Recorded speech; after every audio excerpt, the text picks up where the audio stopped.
Well, today we have our friend joining us back on the program to give us his analysis of foreign affairs. We always like to hear what our guest today has to say because he tells it like it is and he's not afraid to ruffle feathers, especially when it comes to folks who are really, really wedded to the military industrial complex. We have Colonel Douglas Macgregor with us. How you doing, sir? Very good. Good to be with you. It's great to have you on. Now, we have a few things that are in the news related to foreign affairs that I want to get your thoughts on. First of all, what's made so much news and got a lot of people talking still is the interview between Tucker Carlson and Vladimir Putin. Okay. He recently did his first interview, Tucker did his first interview about what he did in that interview at the World Government Summit, I believe, in Dubai. And there he made it clear that for all the people trying to criticize him for daring to interview Putin, he said, when my government spied on me, it made me that much more wanting to do it because I'm American and I believe in the American system of free press and freedom of interviews and freedom of expression. And I wanted to get into the mind of Vladimir Putin to hear his motives. That's it. And it's such a refreshing thing to hear that because you hear that from hardly anyone in the media today. So, what were your thoughts on that whole exchange? No, I think Tucker is a very courageous individual. To do what he did took guts, and I think he did a good job. People will quibble with various things that went on during the interview. But, when you're interviewing a head of state, you can only push back so much against what the head of state says, because ultimately he's granting you a unique privilege to listen to him and Right. to hear his views. And, as I reflect on that interview, I think that Putin was trying to do a couple of things. First of all, he's trying to emphasize something that we don't understand, and that is that the Russian state has been in existence since the year 932. The Russian state has weathered lots of storms and made it this far, and it's not about to go out of business. And I think that was very helpful. I think his recounting of Tsarist Russian history was good. Where it fell apart, unfortunately, was after 1918, after the emergence of communism in Russia.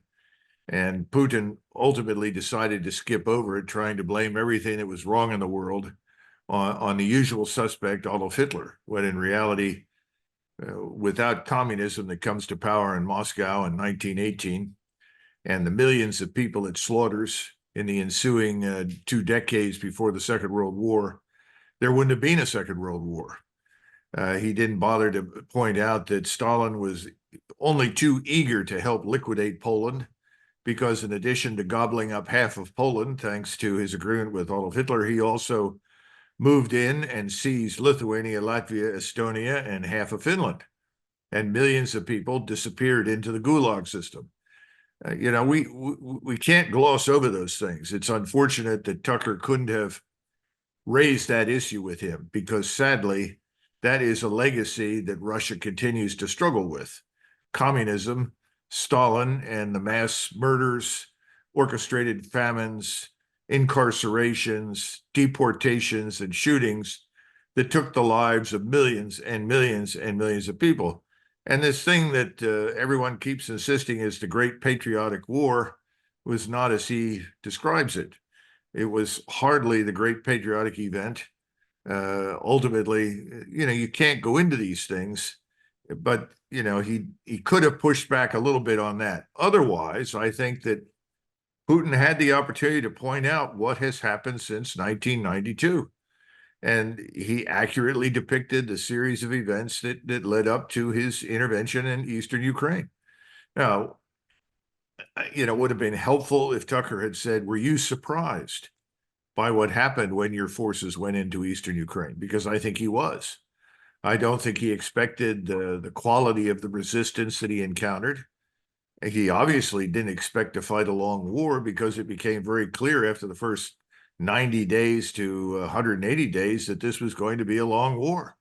And he had to essentially back up, reconsider all of his assumptions, build up the force. I think that would have been useful simply because, you hear from people over and over and over again, well, Putin is this dangerous aggressor. Putin wants to attack Western Europe. It's all nonsense. had no intention of doing so. You can't have it both ways. You can't have it on the one hand say, well, Russia is weak, enfeebled, incapable, its armed forces are incompetent, and then turn around and say Russia presents this great danger to the West. Well, neither was true. The other thing is that he could have done a better job of pointing out that despite all of the sanctions, despite everything that we've undertaken to harm and destroy Russia, it hasn't worked. It's been an abysmal failure. And Russia today is stronger as a society, stronger as a state, and stronger in every economic category of power that it has been probably in decades.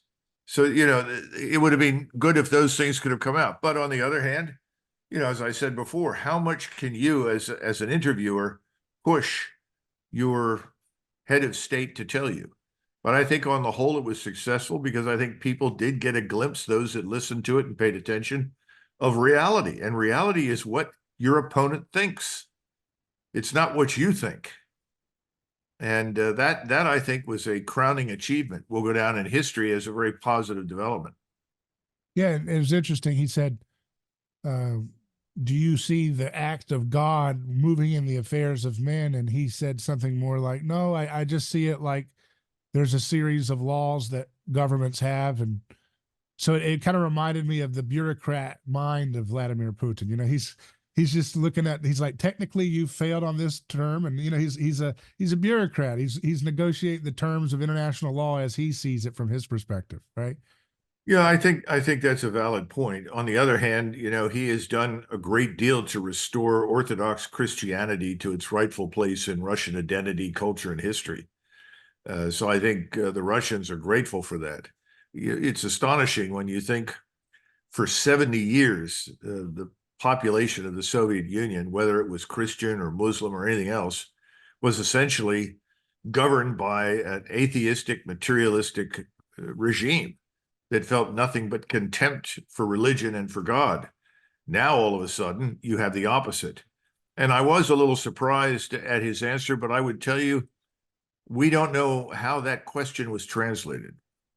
Again, if you're not fluent in the language, and I do speak German, so I listen a great deal to things that are said in German, and then I look at the English translations, they're frequently misleading.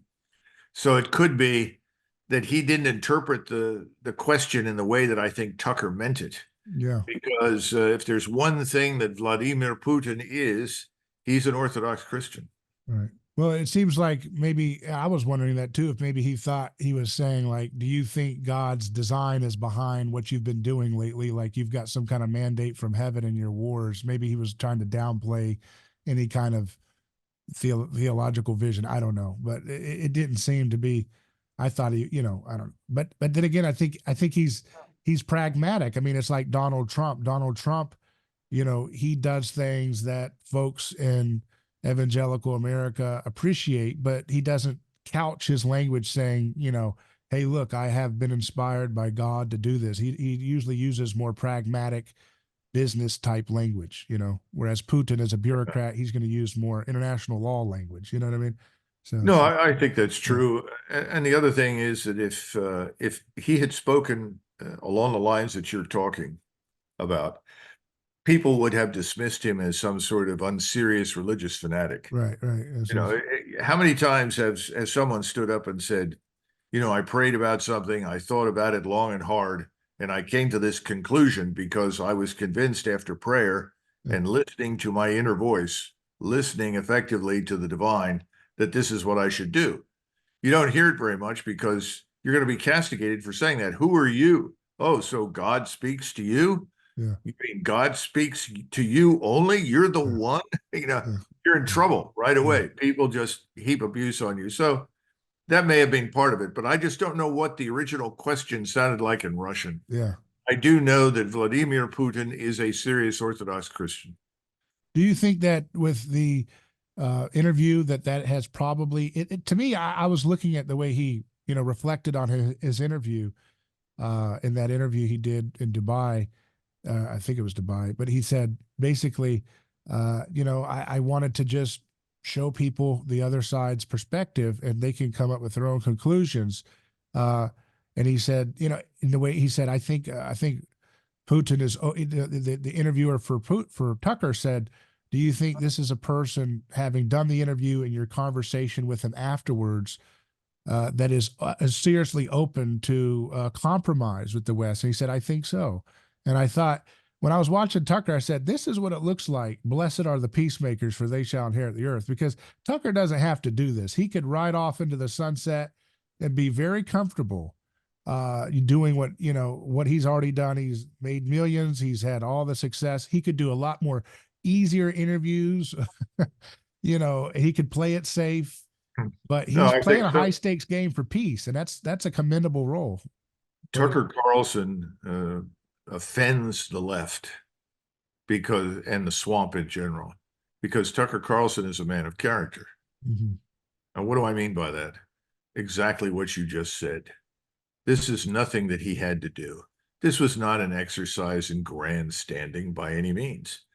But he believes in his country, but he also is unlike the people in Washington. He's not interested in compelling anyone else on the planet to, quote unquote, imitate us. Somebody said, well, you think Russia is better than America because its cities are cleaner. Mm-hmm. That's absurd. Not at all. Our society, and everybody in the United States knows this, is imperfect. Gosh, what a shocking revelation. We are imperfect. So is Russian society. The Russians are not claiming to be perfect. The Russians are not insisting that they are a model for us. We're the ones that run all over the world and constantly tell everybody we are morally superior. Yeah. We therefore have the right to meddle in your internal affairs. That's all nonsense. It's been nonsense from the beginning, and we need to stop it. And I think Tucker was essentially saying that. That was his message. By the way, I'm old enough to remember when the town that I grew up in, Philadelphia, was actually pretty clean and had very little crime. So there you go. Yeah. It's interesting. There's very few times in that Dubai audience that they did any applause for Tucker. The one time they gave him big applause is very noticeable. The rapturous applause that Tucker received from that largely foreign audience when he said, I love America and I want it to live up to its best moral virtues that it was always about in the beginning. And I thought, man, that shows you there's a lot of latent goodwill that foreigners still have to see America kind of step up and reclaim some of its founding principles, and live up to them. I think that's true. I think that's true everywhere we go. And I think the question that has to be answered is the one that no one in Washington ever asks. But Putin did. He said, what are you doing here? What are you doing in Ukraine? Yeah. What is your business here?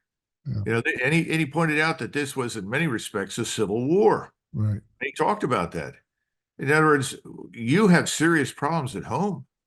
What are you doing about those? Yet you're willing to spend a fortune here on a regime that's corrupt, that is a puppet state, for the purpose of harming us? Why? What's the point? And I think that, in effect, is why you got the response that Tucker got in Dubai. He simply said, look, I want my country to be what it claims to be. We need to get back to that. Washington and Hamilton both disagreed with Thomas Jefferson. Jefferson, by the way, wanted us to join, believe it or not, the French Revolution. Yeah. It was murdering people by the thousands. Yeah. It then went on to launch wars all over Europe. And Washington and Hamilton took the position, let's build our country. If we're successful in our country, we build ourselves up economically, we're prosperous, we have the rule of law, others will see it and they will want to emulate it. We don't need to carry a message into a foreign country at the point of a bayonet. We don't want to do that. That's not what we're about. We've forgotten that. Washington and Hamilton were right. We got to get back to it. We've been living with the Jeffersonian stream of consciousness in our foreign policy now for more than a century. It's got to go away quickly before we go away. Yeah. Do you think that interview and the fallout from it will move the needle towards a closer resolution, a quicker resolution, maybe in this Ukraine conflict? As we're talking right now, the Senate, I believe, is still deliberating over to pass this foreign aid package that's a scam what is it, $100 billion for Ukraine, tying Trump's hands so that it basically sets him up for impeachment if he doesn't fulfill the goodies into the next term. If he gets in there, this disaster. It's got aid to the Israel-Gaza thing. It's got aid, and it's got this kind of a scam border relief package. Where do you think that perhaps the tide is turning here? I mean, we've got a couple senators in there trying to do the right thing. A few of them are voting against it, but still not enough to maybe stop it. What do you see here? David, nothing is going to change in the short term. Yeah. I think it was Mark Twain who said the only truly criminal class in America is Congress. Yeah. That certainly applies to the Senate. It is hopelessly corrupt. They are not paying any attention to what Americans think or need or want. If you were to put it to a vote, across the country, no one would vote for war in Ukraine. I don't think people would vote more aid to Israel. They would look at what's happening over there and say enough is enough. This has nothing to do with defending your country. Somebody asked me, can you think of a way to frame this? And I said, sure. Every year, we lose 100,000 plus Americans to fentanyl poisoning. Now, much of that fentanyl poisoning comes from where? Mexico. So the solution is to bomb the hell out of Mexico, right? Wrong. That is not the solution. The solution is to get control of your border. The solution is to clean up the criminality in our own country, deal with this problem here, and to the extent that we are able to support anti-criminal activities in Mexico. The solution to dealing with Hamas is not to create millions of Muslim martyrs, to destroy lives by the hundreds of thousands. I mean, King Abdullah yesterday said that the numbers of Arabs, Christians, and Muslims who have been killed, wounded, or otherwise missing is now about 100,000. Well, that's outrageous. This is in response to 7 October. And not everything that happened on 7 October was accurately reported, by the way. A lot of that's being debunked. That notwithstanding, what happened on 7 October was terrible. And Israel was justified in adopting measures to defend itself against Hamas. But what Israel set out to do and what it has done to this point is simply unjustified. And I don't think most Americans would support the transfer of billions of dollars to Israel to carry on this exercise in mass killing and expulsion. Just as I don't think Americans would want this Ukrainian regime kept in power. What I think they would much prefer is to see an end to the war. And Americans are very generous people. You know that, David. Americans are always willing to step forward and say, end this war and we'll help you rebuild. End this fighting and we will assist you in recovery. That's our nature. That's the way we are. That's what our belief system involves. And I think a great deal of that can be traced to our Christianity as a foundational principle in the United States. But this business of killing and destroying is not something that Americans want to underwrite. And I think Americans are if they're beginning to figure out anything, they're beginning to figure out that the last 20 years have been disastrous for us. I mean, whatever we said we were going to do after 9/11 has created millions and millions of new enemies needlessly and bankrupted us.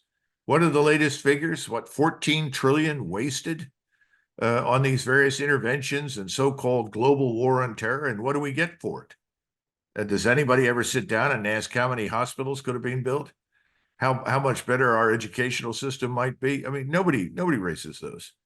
So I guess the answer is we need to do exactly what Vladimir Putin suggested.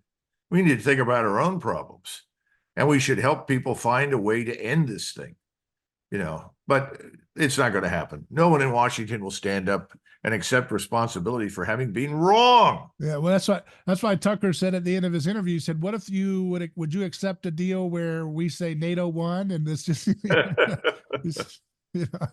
You see, I think Putin probably sat there and said, privately said, I could care less as long as this ends. Right. But the truth is that Tucker was onto something. Yeah. Go back to 2022 in January.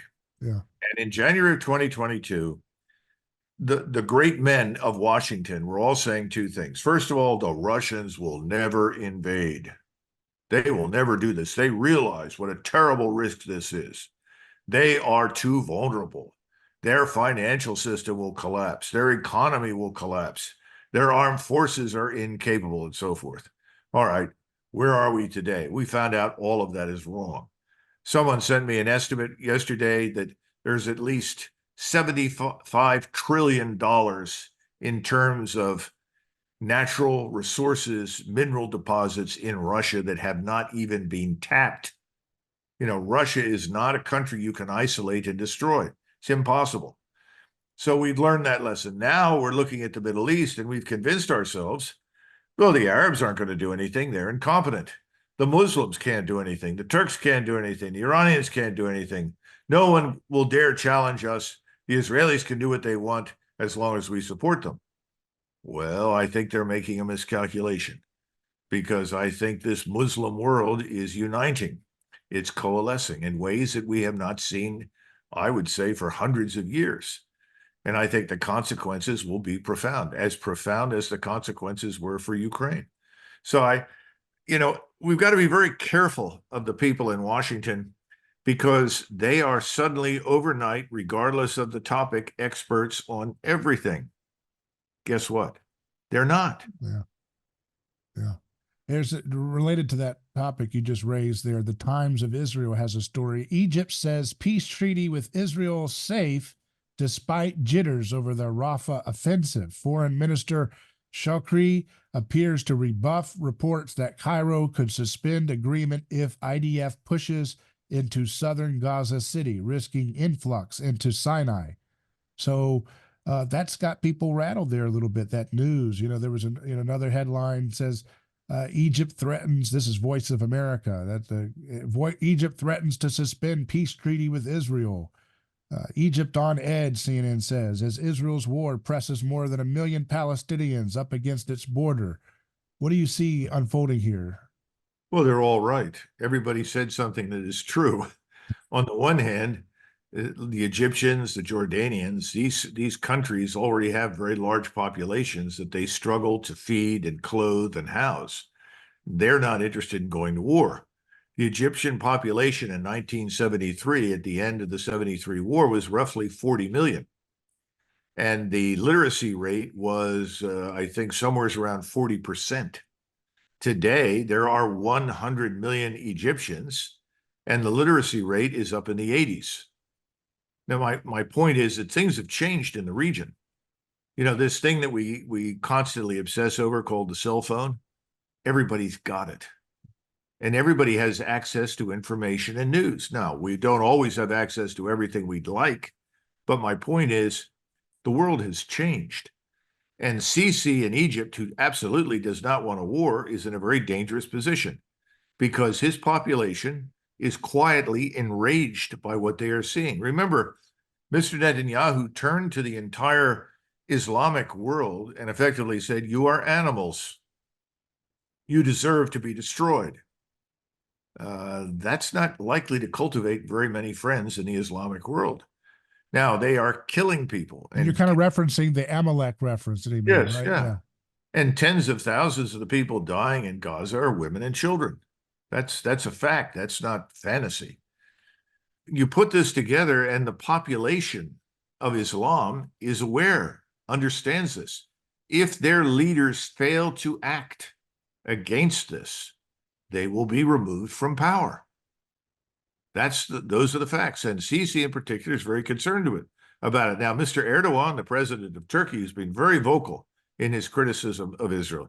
He has promised that the day is coming when Turkish soldiers will fight in Gaza. He said that.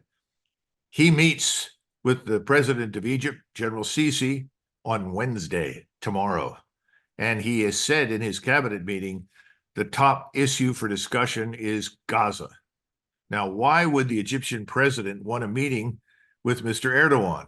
Because Mr. Erdogan has the largest army in NATO, because the Turkish military establishment is powerful, it's modern, it's capable. There is no one more capable in the region than the Turks. Together with the Turks, you have the Iranians. The Iranians have held back, but they too have condemned what's happening in Gaza.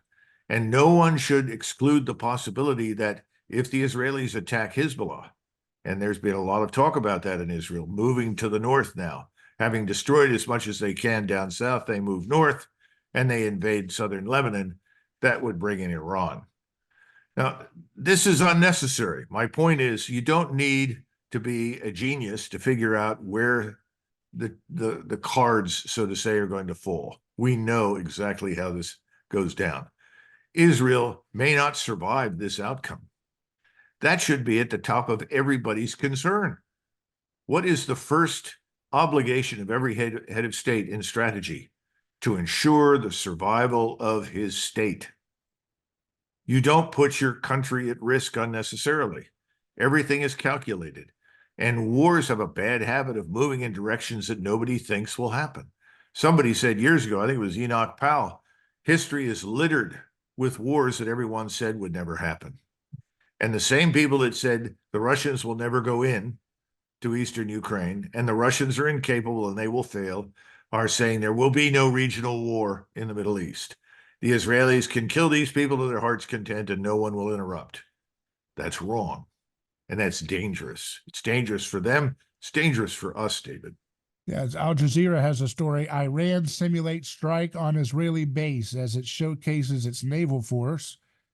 This comes at the same time that the AP is reporting the head of UN's nuclear watchdog warns Iran is not entirely transparent on its atomic program. So, White House, meanwhile, is warning the Republicans because they know who, how their fundraising goes, that not passing this supplemental will help Iran. So they're trying to give them a little. Yeah, I mean, if you've threatened and bullied and sanctioned and bombed for decades and it hasn't worked, what do? You sanction and bully and bomb. Mm-hmm. It's a waste of time. Yeah. You threaten. Yeah. It doesn't work. The world has changed. These are not the backwaters that they were 40 or 50 years ago, even 30 years ago. The populations are better educated. There are very sophisticated, technically competent people out there. Yeah. The notion that we can treat them as though they were no more than tribes on a reservation is fundamentally false and dangerous. And yet that's the attitude right now in Washington. So the bottom line is, David, we're at a very dangerous crossroads right now.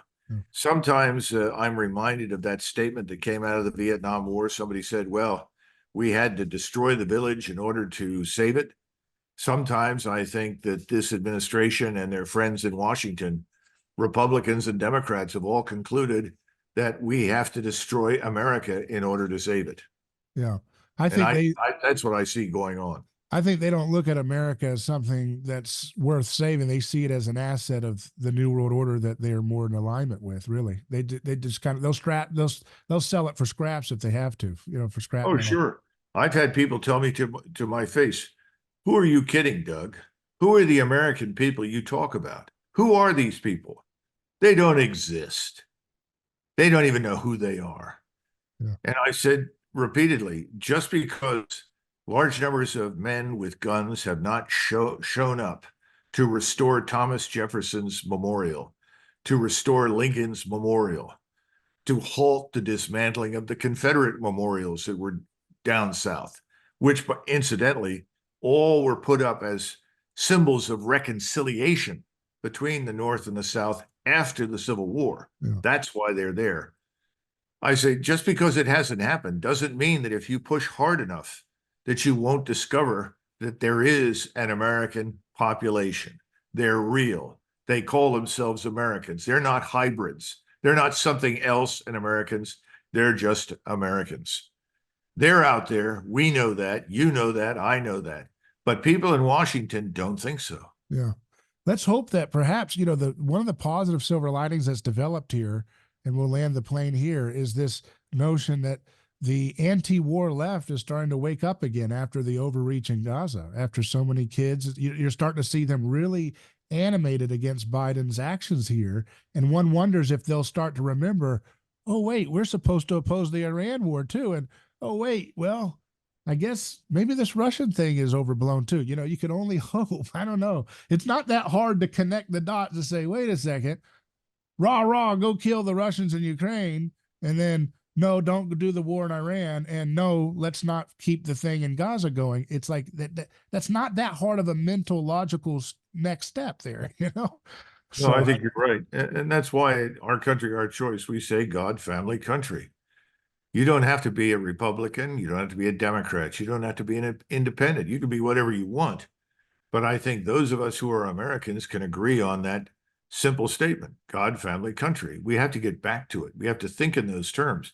If we start to think in those terms, I think most of these wars that we have launched overseas will end yeah. because they're not necessary. And we have more important things here at home. How can people get involved with your group, Our Country, Our Choice? What's coming up? Anything going on that Well, a people should couple be of aware quick of? points I would say is, first of all, we're up to about 180,000 members. We're Wow. trying to reach millions, and there's a reason for that. We need millions of members because numbers actually give you weight in terms of your influence in Washington. And secondly, we're trying to recruit people not just to go to rallies and feel good or wear funny hats. We are trying to recruit people that will step forward, that we can put into jobs, appointed, elected, otherwise, in Washington to replace this monstrosity called the swamp. Literally, we want people to come in. I keep telling people, every time you turn around and you look at somebody who's being considered for a job in Washington, well, let's look at his or her CV. Let's look at his or her resume. Where have they been? These people are all carbon copies. They all went to the same schools in the Ivy League or the service academies. Don't bring them in anymore. Yeah. They have done a terrible job. Somebody says, well, how do you know you're going to find qualified people outside the Beltway? Well, if you're an American who loves his or her country, you can distinguish right from wrong. You don't think that men have babies. You think that they're men and women. Then, gosh, I think you're probably qualified to do a job in Washington, because we got a lot of people there who are confused. Yeah. Yeah. And that's also what Our Country, Our Choice is about. So you can go to ourcountryourchoice.com, look over the website. I think your viewers or your listeners will like it. They should join and understand that our long-term plan is to replace the swamp. That's what we want to do. We want to get rid of it, and we want to replace it with Americans like us. People like you, like me, like many of us listening right now. Well, I appreciate your time, sir. Colonel Douglas Macgregor, always a pleasure to talk with you. We'll talk again soon. Okay, David, thanks a million. Bye-bye.